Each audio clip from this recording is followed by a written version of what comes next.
Now we're gonna transition. The move, Klay Thompson to Miami. This move is more interesting than even you originally laid out, because now Miami has Giannis Antetokounmpo. Klay Thompson is signed with the Miami Heat after Dallas bought him out of his contract. He averaged 11.7 points a game last season, and he shot 38.3% from three. So Klay Thompson's numbers, 11.7 points per game, 2 rebounds, 1.4 assists. Now Klay, he played 69 games last year, which is pretty good. Shout out to Klay. You know, Klay, I don't think Klay was all the way locked in with Dallas last year. You know, he had a very public relationship and stuff like that, which we're going to get to. But I think Klay is still a very serviceable player. Listen, all you got to do is stand in the corner and shoot. He's going to get more open shots with Giannis. Giannis loves throwing that ball to the corner. Just like Nick Young said, he a corner boy. He a corner boy. So, you know, we understand, is Klay Thompson 2016 Klay Thompson? Absolutely not. The question is, does Miami need 2016 Klay Thompson? And the answer to that is no. They need to move without. They need him to move without the basketball, punish help defenders, keep defenders attached to him, make open threes, compete defensively, and understand championship possessions. So with Bam and Giannis, defenders are going to collapse in the paint, and that creates Klay's oxygen. So right now, I think I got a projected starting 5 for the Miami Heat. Training camp hasn't happened yet, but there's an official starting 5, an unofficial starting 5 rather. So we got at the point guard Davion Mitchell, the 2 Klay Thompson, the 3 Andrew Wiggins, the 4 Giannis, the 5 Bam. Yo, that's a pretty solid lineup. So, you know, Miami's roster confirms just, you know, listen, the lineup is nasty defensively. You got Davion Mitchell as a point of attack, a defender. Andrew Wiggins is a long wing defender. Giannis is a free safety help defender. You know, you got Bam as a switchable big, and Klay is the veteran positional defender. So Klay Thompson doesn't have to be prime all defensive Klay anymore, right? But Cordell, how do you feel about this move with Klay Thompson to the Miami Heat? I like it because Miami will get help off the bench when it comes to shooting wise. You saying off the bench? You don't think he's gonna start? That's tough because you have to be in the system when it comes to Erik Spoelstra and the way he do things. We're gonna have to see, but I would feel like he will be better coming off the bench. Yeah, because Miami needs it. With Klay Thompson, you get in. I'm looking at the numbers: a four-time championship,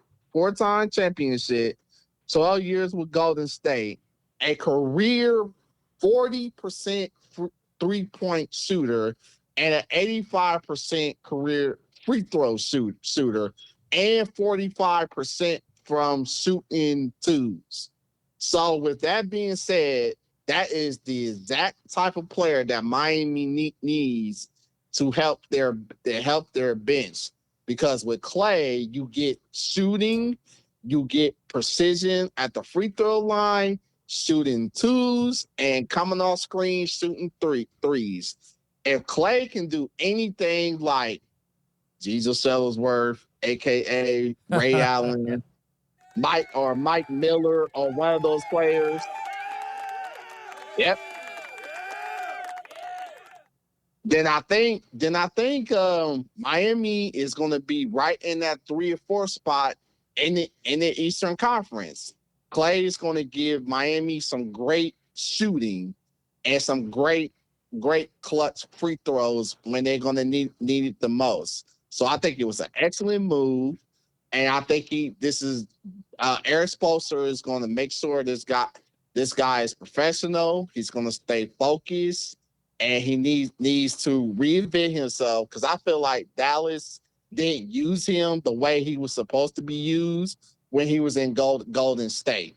So, with that being said, I think this rejuvenized Klay, and he makes a huge improvement, helping the Miami Heat reach their goals. I 100% agree. Now, the only thing that can stop Klay Thompson is Klay Thompson.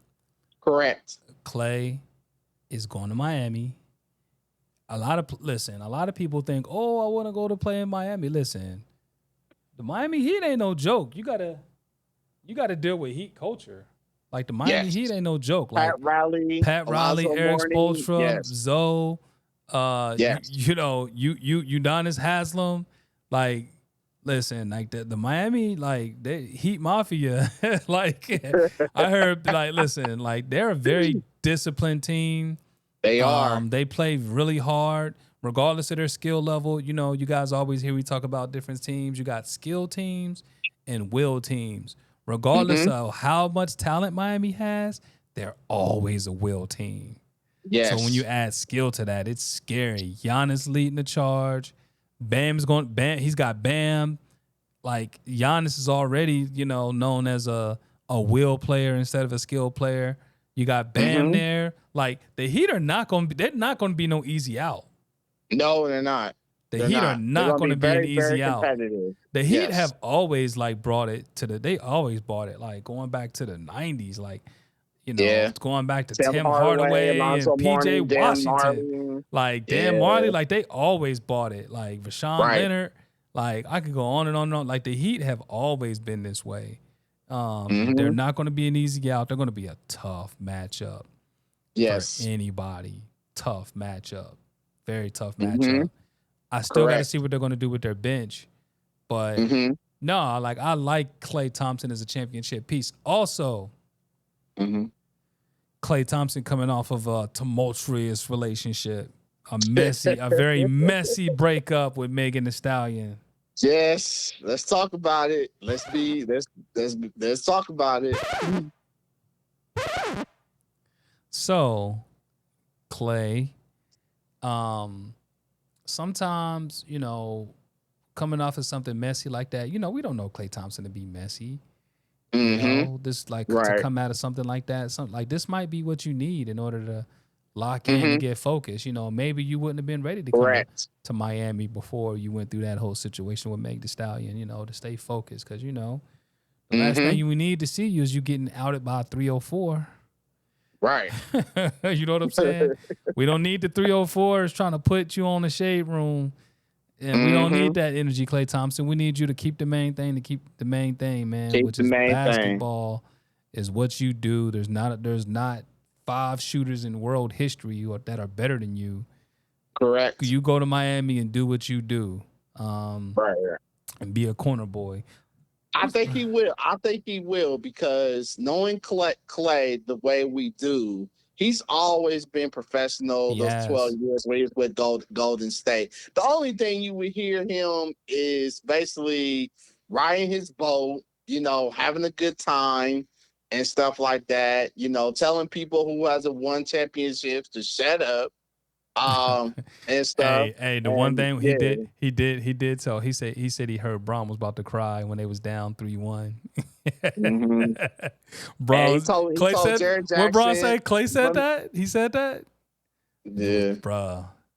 And then he told Jared Jackson, said, bro, you can't talk. You haven't even got close to a championship. So, Klay's got a little attitude. Like if you disrespect him, he's gonna disrespect you right back with that ring talk. So he has to get his respect. You have to give him his respect. Now Cordell, we got to transition into this next segment. All right. Let's match up Klay Thompson and the Miami Heat with the Philadelphia 76ers. Let's do it. Let's do it. Let's do it. Let's do it. Let's do it. Okay. 7-game series. All right, so the first matchup, let's start at the 1. Davion Mitchell versus Tyrese Maxey. Tyrese Maxey. Tyrese Maxey wins that matchup. Yes. Mm-hmm. It ain't too many point guards you're gonna put against Tyrese Maxey. Maybe 5. Oh no. Mm-hmm. You know, like Tyrese Maxey gonna cook. You know, Tyrese Maxey's. You see him, Braun, and Jaylen Brown all in the lab the other day. Yeah. Yeah. They ready. Love to see it. They ready. They ready. Yeah, they ready. Really. Yeah. That's like Tyrese Maxey wins his matchup. Davion's a good player though. Oh yeah, He's a solid this guy player. has grit. He's fast. He plays very, very good defense since he's been with Miami. The guy just plays hard, does what he's supposed to do. And you want a player like Davion Mitchell on your team any day. For sure. So shout out to Davion, man. He needs to shout out to Davion. Matchup number 2 at the 2. Klay Thompson versus VJ Edgecombe. I'm going with Klay. I'm going with Klay. I'm going with Klay too. I'm going with the veteran. Klay. I'm going with the veteran. Now, 4 championships versus a rookie. Yes. I'm taking a championship. I 100% agree. I'm taking Klay Thompson in that matchup. It's very interesting though because VJ's is going to be in his second year. He's going to be young, athletic. Klay's going to be like, listen, Klay can close a game. Yes, he can. Klay can close a game. Klay, you can put the ball in Klay's hands a little bit. Like, he can hit free throws. Like you can, he's going to be able to hit some of those like shots, coming off of screens. He's going to have Bam and Giannis screening for him. Like he's going to get a lot of open looks. Like he's not going to have to work as hard to score. I didn't even think about that. Yeah. Double teaming Giannis and Bam, and you leave Klay wide open. Oh, that's an automatic bucket. They're going to be setting a lot of stagger screens to get him open. Like, listen, I like Klay in this matchup. I do too. Again, I think that I think it's tough. But I'm taking Klay. Taking the veteran. Andrew Wiggins versus Jaylen Brown. Jaylen Brown for me. Jaylen Brown. Andrew Wiggins looked good. I think he shot his highest clip from 3 last year. He looks really well. Like he looks good. Like, I think he's a good player, but Jaylen Brown is like Jaylen Brown all day. He's an MVP candidate. Yes. Now we still do have to see how he plays with this Jaylen Brown. And there's a big misconception out there that Jaylen Brown needs the ball to he doesn't need to dominate the ball to like score. No, he doesn't need the ball. No. I looked up a stat about his dribbles, especially the year before, like 2 years ago when he was there with Tatum.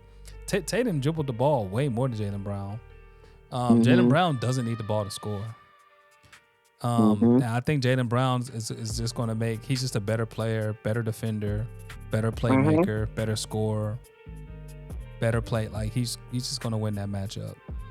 Correct. I couldn't agree with you more. So LeBron James versus Giannis Antetokounmpo. And I'm laughing because Okay. So this is first off, the fact that we have to think about a 42-year-old versus a player in his prime is crazy on LeBron's part. Like, that doesn't even make sense. Yeah. Oh, this is a tough matchup. I might have to give the edge to Giannis, but playoff Bron is different.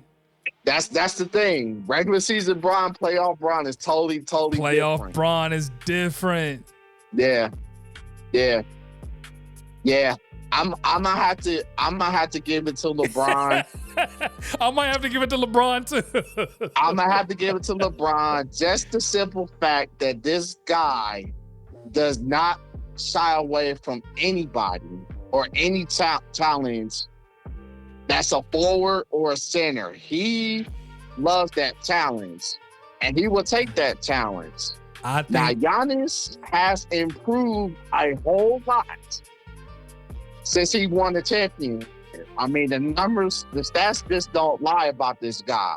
But matchup to matchup, I'm taking Bron's IQ, and I'm taking his defense awareness. I'm taking Yes. Bron's IQ all day long in a Correct. 7-game series. Some of Yes. y'all out there might say I'm crazy. I know Giannis is the better player, but we're talking about a 7-game series. A 7-game series. Like when that game slows down and you got LeBron over there looking into the coach's mouth, calling plays out. When you come out of timeout, like, bruh. And I love Giannis, but Giannis wasn't even the closer in Milwaukee. No, he was not.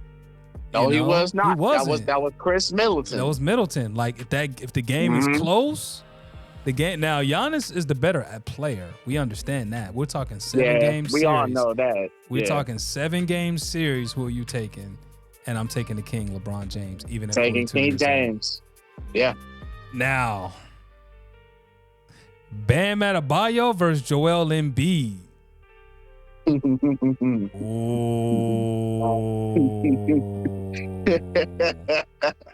I might take Bam in that matchup. Really? Let me think about this. Really? I don't know, man. I might. Really? James? Oh no, I'm taking Embiid. I'm taking Embiid. I'm taking the process. Yeah. No, I had to think about it. Yeah. I had to think about it. When Embiid is healthy, he's hard to guard. At the top of the key, in the post, when he does his three post moves, it's either a dunk or a layup. Let's not remember when he posts up. He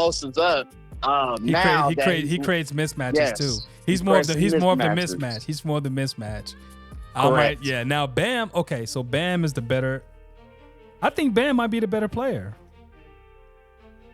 That's hard to say. It's hard to say. Bam is just so good defensively. Bam is just so much better defensively than Joel. But Joel is just like really just so much better offensively. He won a defense award, of course. I give the edge. So we got Maxey winning that matchup. We got Jaylen Brown winning. We got Bron winning. We got Embiid winning. So what is this series? And then what is it?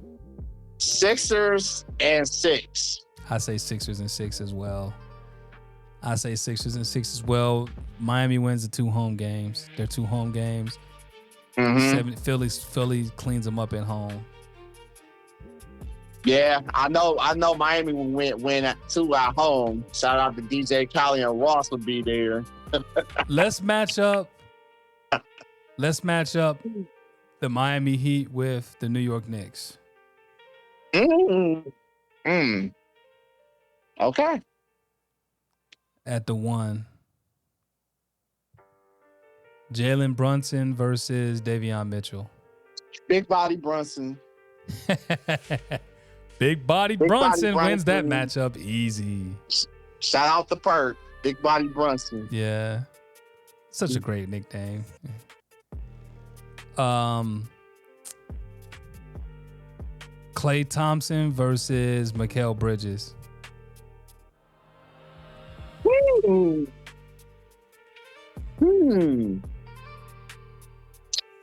I might get that edge. I might get that edge up to Bridges. At this point in his career, I might get his edge. I might get his matchup to Bridges. Yeah, I had to think about. I had to stop. I had to like really pause myself for a minute and think about. I gotta think about the Klay with Dallas, not the Klay from Golden State. If it was the Klay from Golden State, I'm picking Klay. Yeah, but I have to be realistic and go with Bridges. At this point, Bridges is also he's that's the thing that VJ Edgecombe didn't have. Bridges is a championship. He's a championship pedigree. He's coming off of one. His confidence has got to be sky high. He's also a corner boy. I'm taking Mikal Bridges. Bridges is the better defender at this point. He's the better athlete at this point. He's in his prime. I'm taking Bridges. OG Anunoby versus... No. Excuse me. No. We're going to start off. Josh Hart versus Andrew Wiggins. Josh Hart. I'm taking Josh Hart too. Shout out to Josh Hart for finally winning the matchup for us.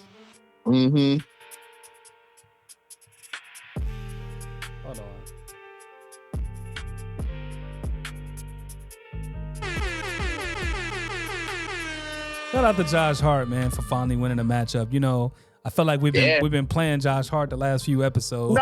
No, we just being honest. I feel like we've been playing Josh Hart. We playing with it. We be on his head top. We just being honest. Okay, we just being honest, James. I agree with you. I agree with you. Okay, and then we got OG Anunoby versus Giannis. Giannis. I'm taking Giannis in that matchup all day long. Yes. Again, I feel like we playing with OG Anunoby. It was the only.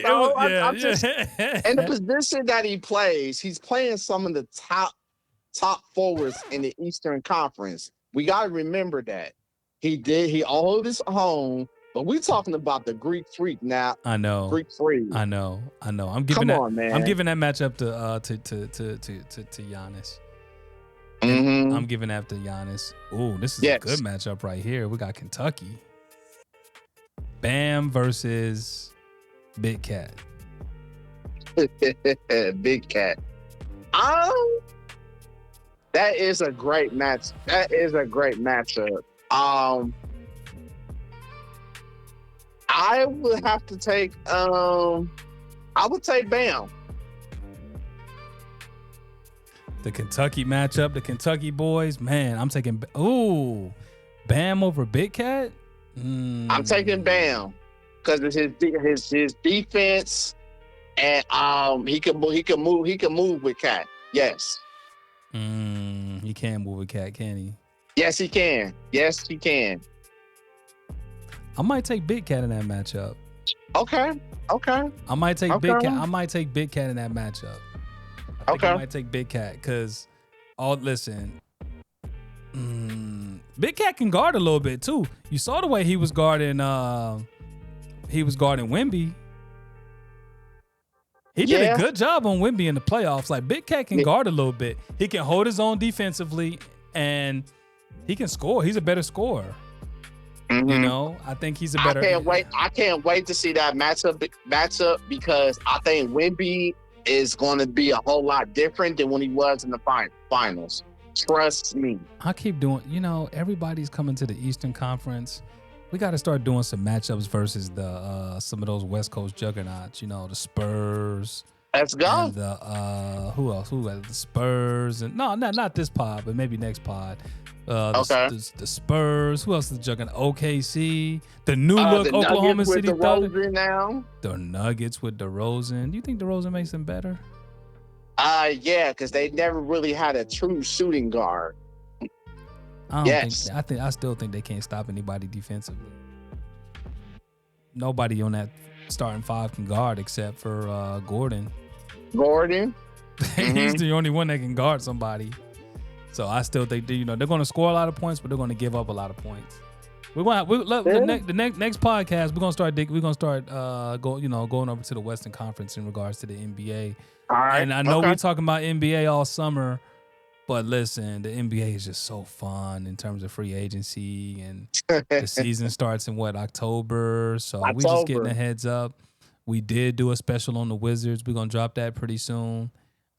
We got some, we're gonna keep putting this content out for y'all, Yeah. Yeah, man. So, 2 players, Cordell, I'm gonna get ready to wrap this up. This is actually bigger than football and basketball. Again, you are not permanently defined by your worst season, but you don't escape your past by arguing with it. You build something new. So going back to Deshaun Watson, you can't yell at the crowd until you get to, Watson can't yell at the crowd until they love him. Klay can't tell everyone he's still Klay. They just have to go out and perform.